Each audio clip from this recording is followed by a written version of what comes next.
Hi ಎಲ್ಲರಿಗೂ ನಮಸ್ಕಾರ. ನಾನು ನಿಮ್ಮ Rehman Hassan. FIFA 2026 FIFA world cup ಈಗಾಗಲೇ ಶುರುವಾಗಿದೆ.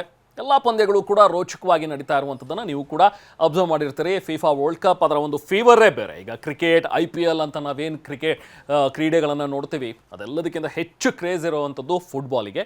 ದೇಶದ ಬೇರೆ ಬೇರೆ ಈ ವಿಶ್ವದ ಬೇರೆ ಬೇರೆ ದೇಶಗಳಲ್ಲಿ ಈ ಒಂದು ಫುಟ್ಬಾಲ್ ಕ್ರೇಜ್ ಸಾಕಷ್ಟು ಜಾಸ್ತಿ ಇರುತ್ತೆ. ಭಾರತದಲ್ಲೂ ಕೂಡ ಅಫ್ಕೋರ್ಸ್ ಕ್ರೇಜ್ ಇದ್ದೇ ಇದೆ. ಬಟ್ ನಮ್ಮ ತಂಡ ಯಾಕೆ ವರ್ಲ್ಡ್ ಕಪ್ಪಲ್ಲಿ ಬರೋದಿಲ್ಲ ಅನ್ನುವಂಥದ್ರ ಬಗ್ಗೆ ಆ ಒಂದು ಜಿಜ್ಞಾಸೆ ಅಂತೂ ಖಂಡಿತವಾಗ್ಲೂ ಇದ್ದೇ ಇದೆ. ಕ್ರಿಕೆಟ್ಗೆ, ಹಾಕಿಗೆ, ಬೇರೆ ಸ್ಪೋರ್ಟ್ಸ್ಗಳಿಗೆ ಕೊಡುವಂಥ ಒಂದು ಪ್ರೋತ್ಸಾಹ ಯಾಕೆ ಫುಟ್ಬಾಲ್ಗೂ ಕೂಡ ಸಿಗಲ್ಲ? ಒಳ್ಳೊಳ್ಳೆ ಟ್ಯಾಲೆಂಟ್ಸ್ ಇದೆ ಭಾರತ ಅಂತ ಹೇಳಿದ್ರೆ, ಟ್ಯಾಲೆಂಟ್ಸ್ಗಳಿಗೆ ಏನು ಕಮ್ಮಿನ. ಬಟ್ ಸ್ಟಿಲ್ ಯಾಕೆ ಇದುವರೆಗೂ ಕೂಡ ನಾವು ವರ್ಲ್ಡ್ ಕಪ್ಪಲ್ಲಿ ಬಂದಿಲ್ಲ ನಮ್ಮ ಟೀಮ್ ಅನ್ನುವಂಥದ್ರ ಬಗ್ಗೆ ಅಂತೂ ನಮಗೆ ಆ ಒಂದು ಬೇಸರ ಖಂಡಿತವಾಗ್ಲೂ ಇದ್ದೇ ಇದೆ. ಇನ್ನು ಫಿಫಾ ವರ್ಲ್ಡ್ ಕಪ್ ಈ ಬಾರಿ ನಡೀತಾ ಇರುವಂಥದ್ದು ಅಮೆರಿಕ, US ಹಾಗೆ ಅಮೆರಿಕ, ಮೆಕ್ಸಿಕೋ, ಕೆನಡಾ ಇಲ್ಲೆಲ್ಲವೂ ಕೂಡ ಈ ಬಾರಿ ವಿಶ್ವಕಪ್ ಕದನಗಳು ನಡೀತಾ ಇವೆ. ಎಲ್ಲ ಪಂದ್ಯಗಳು ಕೂಡ ಆಲ್ಮೋಸ್ಟ್ ರೋಚಕವಾಗಿ ನಡೀತಾ ಇವೆ. ಬಹುಶಃ ಈಗ ನಡೀತಾ ಇರುವಂಥ ಒಂದು ಪಂದ್ಯಗಳನ್ನು ನೀವು ಆಲ್ಮೋಸ್ಟ್ ನೋಡಿರ್ತೀವಿ. ಮೆಸ್ಸಿ ಆಲ್ರೆಡಿ ಹ್ಯಾಟ್ರಿಕ್ ಗೆಲುವು ಬಾರಿಸಿ ಗಮನವನ್ನು ಸೆಳೆದಿದ್ದಾರೆ. ಅಂದರೆ ಅಲ್ಜೀರಿಯಾ ವಿರುದ್ಧದ ಒಂದು ಅರ್ಜೆಂಟೀನಾ ಪಂದ್ಯ ಏನಿತ್ತು ಅದು 3-0 ಅಂತರದ ಗೆಲುವು. ಸೊ ವಿಶ್ವಕಪ್ನಲ್ಲಿ ಮೆಸ್ಸಿ ಟೋಟಲ್ ಗೋಲ್ಸ್ ಅಲ್ಲಿಗೆ 16 ಬಾರಿಸ್ದಂಗಾಗಿದೆ. ಅಂದರೆ 27 ಪಂದ್ಯಗಳಲ್ಲಿ ಅತಿ ಹೆಚ್ಚು ಅನ್ನುವಂಥದ್ದು ಈಗ ಮೆಸ್ಸಿ ಹೆಸರಲ್ಲೇ ಇರೋದು. ಬಟ್ ಸ್ಟಿಲ್ 2ನೇ ಸ್ಥಾನ ಮೆಸ್ಸಿಗೆ. ಯಾಕಂತ ಹೇಳಿದ್ರೆ ಮೊದಲ ಸ್ಥಾನದಲ್ಲಿರುವಂಥ ಕ್ಲೋಸ್ 24 ಪಂದ್ಯಗಳನ್ನು ಆಡಿದ್ದಾರೆ. ಸೊ ಫ್ರಾನ್ಸ್ನ ಮಿರಾಸ್ಲೋವ್ ಕ್ಲೋಸ್ 16 ಗೋಲ್ಗಳನ್ನು ಬಾರಿಸಿದ್ದಾರೆ. ಸೊ ಹಾಗಾಗಿ ಕಮ್ಮಿ ಪಂದ್ಯಗಳಲ್ಲಿ ಹೆಚ್ಚು ಗೋಲ್ ಬಾರಿಸಿರೋದ್ರಿಂದಾಗಿ ಸದ್ಯಕ್ಕೆ ನಂಬರ್ 1 ಸ್ಥಾನದಲ್ಲಿದ್ದಾರೆ. ಬಟ್ ಮೆಸ್ಸಿಗೆ ಇನ್ನೂ ಕೂಡ ಪಂದ್ಯಗಳಿವೆ. ಮೆಸ್ಸಿ ಖಂಡಿತವಾಗ್ಲೂ ಈ ರೆಕಾರ್ಡನ್ನು ಬ್ರೇಕ್ ಮಾಡ್ತಾರೆ. ಇನ್ನು 3ನೇ ಸ್ಥಾನ ರೊನಾಲ್ಡೋ 15 ಗೋಲ್ಗಳನ್ನು ಬಾರಿಸಿದ್ದಾರೆ 19 ಪಂದ್ಯಗಳ ಪೈಕಿ. ಇನ್ನು 5ನೇ ಸ್ಥಾನದಲ್ಲಿರುವಂಥದ್ದು ಫ್ರಾನ್ಸ್ನ ಎಂಬಾಪೆ 14 ಗೋಲ್ಗಳನ್ನು ಬಾರಿಸಿದರೆ ಕೇವಲ 15 ಪಂದ್ಯಗಳಲ್ಲಿ. ಇನ್ನು ಲಾಂಗ್ ವೇ ಟು ಗೋ. ಖಂಡಿತವಾಗ್ಲೂ ಕೂಡ ಎಂಬಾಪೆಗೆ ಇನ್ನೂ ಸಾಕಷ್ಟು ಪಂದ್ಯಗಳಿದ್ದೇವೆ. ಸೊ ಅವರು ಕೂಡ ರೆಕಾರ್ಡ್ ಬ್ರೇಕ್ ಮಾಡ್ಬೋದು. ಇನ್ನು ಈ ಬಾರಿಯ ಎಲ್ಲ ಮ್ಯಾಚ್ಗಳಲ್ಲೂ ಕೂಡ ನಾವು ನೋಡಿರೋ ಹಾಗೆ ಒಂದು ಮ್ಯಾಚ್ ತುಂಬಾ ಇಂಟ್ರೆಸ್ಟಿಂಗ್ ಅಂತ ಹೇಳಿ ಅನ್ನಿಸ್ತು ನನಗೆ. ಒಂದು ಟೀಮ್ ಜೊತೆಗೆ ಒಬ್ಬ ಪ್ಲೇಯರ್ ತುಂಬಾ ಅಟ್ರಾಕ್ಟಿವ್ ಅಂತ ಅನಿಸಿದ್ರು. ಅದು ಯಾವುದು ಅಂತ ಹೇಳಿದ್ರೆ ಸ್ಪೇನ್ ವರ್ಸಸ್ ಕ್ಯಾಬೋ ವರ್ಡಿ ಅನ್ನುವಂಥ ಒಂದು ಟೀಮ್ ಏನು ಬಂದಿದೆ, ಹೊಸದಾಗಿ ಬಂದಿರುವಂಥ ಒಂದು ಟೀಮ್ ಕ್ಯಾಬೋ ವರ್ಡಿ ಅನ್ನುವಂಥ ಒಂದು ಟೀಮ್. ಸೊ ಇದು ಸ್ಪೇನ್ ವಿರುದ್ಧ ಸೆಣಸಾಟಕ್ಕೆ ಇಳಿದಿತ್ತು. ಯಾಕೆಂತ ಹೇಳಿದ್ರೆ ಸ್ಪೇನ್ ಒಂದು ಬಾರಿ ವರ್ಲ್ಡ್ ಕಪ್ ಗೆದ್ದಿರುವಂಥ ಒಂದು ಟೀಮ್. ಇದ್ರ ಜೊತೆಗೆ ಸೆಣಸಾಟ, ಅದು ವರ್ಲ್ಡ್ ಕಪ್ನಲ್ಲಿ ಫಸ್ಟ್ ಟೈಮ್ ಡೆಬ್ಯೂ ಮಾಡ್ತಾ ಇರುವಂಥ ತಂಡ ಹೇಗಿರಬಹುದು ಅನ್ನುವಂಥದ್ರ ಬಗ್ಗೆ ಕುತೂಹಲ ನನಗೂ ಖಂಡಿತವಾಗ್ಲೂ ಇದ್ದೇ ಇತ್ತು. ಬೇರೆಯವರು ಕೂಡ ಆಲ್ರೆಡಿ ಚರ್ಚೆ ಮಾಡ್ತಿದ್ದ ಹಾಗೆ ಸ್ಪೇನ್ ಈಸಿಯಾಗಿ ಈ ಪಂದ್ಯವನ್ನು ಗೆದ್ದುಬಿಡುತ್ತೆ ಅಂತಲೇ ಅಂದ್ಕೊಂಡಿದ್ರು. ಯಾಕಂದರೆ ಒಂದ್ಸತಿ already world cup winner Netherlands ವಿರುದ್ಧ 2010ರಲ್ಲಿ ವಿಶ್ವಕಪ್ಪನ್ನು ಗೆದ್ದು ಬೀಗಿರುವಂಥ ಸ್ಪೇನ್. ಹಾಗೆ ಈ ಬಾರಿ ಕಪ್ ಗೆಲ್ಲುವಂಥ ಫೇವ್ರೆಟ್ ತಂಡಗಳಲ್ಲಿ ಸ್ಪೇನ್ ಕೂಡ ಒಂದು. ಸೊ ಹಾಗಾಗಿ ಕ್ಯಾಬೋ ವರ್ಡಿ ಹೊಸದಾಗಿ ಬಂದಿರುವಂಥ ಒಂದು ತಂಡ ಇದೇ ಮೊದಲ ಬಾರಿಗೆ ವರ್ಲ್ಡ್ ಕಪ್ನಲ್ಲಿ ಆಡ್ತಾ ಇದೆ. ಸೊ ಮೊದಲ ಪಂದ್ಯದಲ್ಲಿ ಹೇಗೆ ಆಡುತ್ತಪ್ಪ ಅನ್ನುವಂಥದ್ರ ಬಗ್ಗೆ ಎಲ್ಲರಲ್ಲೂ ಕುತೂಹಲ ಇದ್ದೇ ಇತ್ತು. ಬಟ್ ಕ್ಯಾಬೋ ವರ್ಡಿ ಟೀಮ್ ಆಡಿರುವಂಥ ರೀತಿ ಇದೆಯಲ್ಲ, ಸ್ಪೇನ್ ಜೊತೆಗೆ ಬೇರೆ ತಂಡಗಳಿಗೂ ಕೂಡ ಒಂದು ರೀತಿ ದಿಗಿಲು ಹುಟ್ಟಿಸಿದೆ. ಯಾಕಂದರೆ ಮೊದಲ ಪಂದ್ಯದಲ್ಲೇ ಬಲಾಟಿಯ ಸ್ಪೇನ್ಗೆ ಸಖತ್ತಾಗೆ ಟಕ್ಕರ್ ಕೊಟ್ಟಿದೆ. ಇದೇ ಮ್ಯಾಚ್ನಲ್ಲಿ ಸ್ಪೇನ್ಗೆ 1 ಗೋಲ್ ಬಾರಿಸೋದಕ್ಕೆ ಬಿಡಲಿಲ್ಲ ಕ್ಯಾಬೋ ವರ್ಡಿ ಟೀಮ್. ಹಾಗಂತ ವರ್ಡಿ ತಂಡ ಕೂಡ 1 ಗೋಲ್ ಬಾರಿಸಲಿಲ್ಲ. ಅಲ್ಲಿಗೆ ಮ್ಯಾಚ್ ಡ್ರಾ ಆಯಿತು 0-0.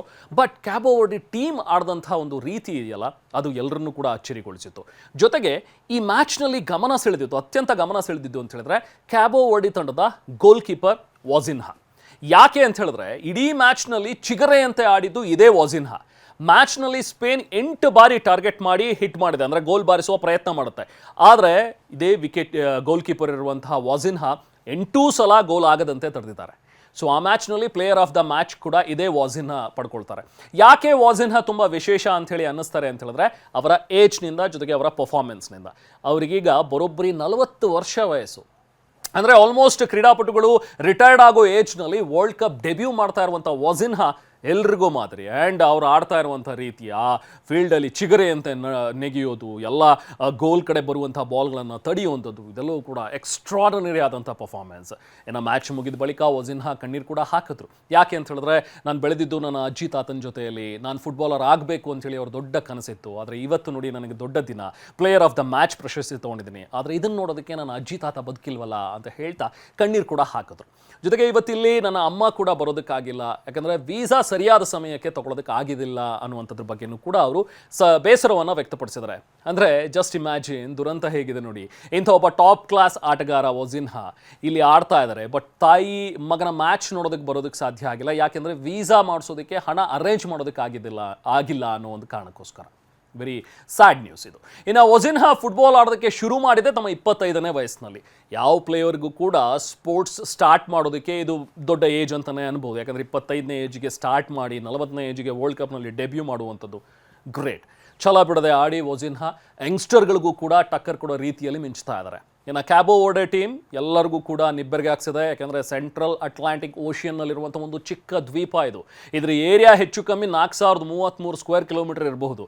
ಈ ಐಲ್ಯಾಂಡ್ನ ಜನಸಂಖ್ಯೆ ಇರೋದು 5.25 ಇಲ್ಲ ಹೆಚ್ಚು ಅಂದರೆ 5.5 ಲಕ್ಷ ಇರಬಹುದು ಅಷ್ಟೇ ಜನಸಂಖ್ಯೆ. ಒಟ್ಟಿನಲ್ಲಿ ಮೊದಲ ಪಂದ್ಯದಲ್ಲೇ ಸ್ಪೇನ್ಗೆ ಟಕ್ಕರ್ ಕೊಟ್ಟಿರುವಂಥ ಈ ಕ್ಯಾಬೋ ವರ್ಡಿ ತಂಡ ಟೂರ್ನಿಯಲ್ಲಿ ಇತರೆ ತಂಡಗಳಿಗೂ ಕೂಡ ನಡುಕ ಹುಟ್ಟಿಸಿದೆ. ಇನ್ನು ನೆಕ್ಸ್ಟ್ ಮ್ಯಾಚ್ಗಳನ್ನು ಅದು ಹೇಗೆ ಆಡುತ್ತೆ ಅನ್ನುವಂಥದ್ದು ಕುತೂಹಲ. ಜೂನ್ 21ಕ್ಕೆ ಉರುಗ್ವೆ ಮೇಲೆ ಇದೆ, ಮತ್ತು ಜೂನ್ 27ಕ್ಕೆ ಸೌದಿ ಅರೇಬಿಯಾ ಮೇಲೆ ಪಂದ್ಯ ಇರುತ್ತೆ.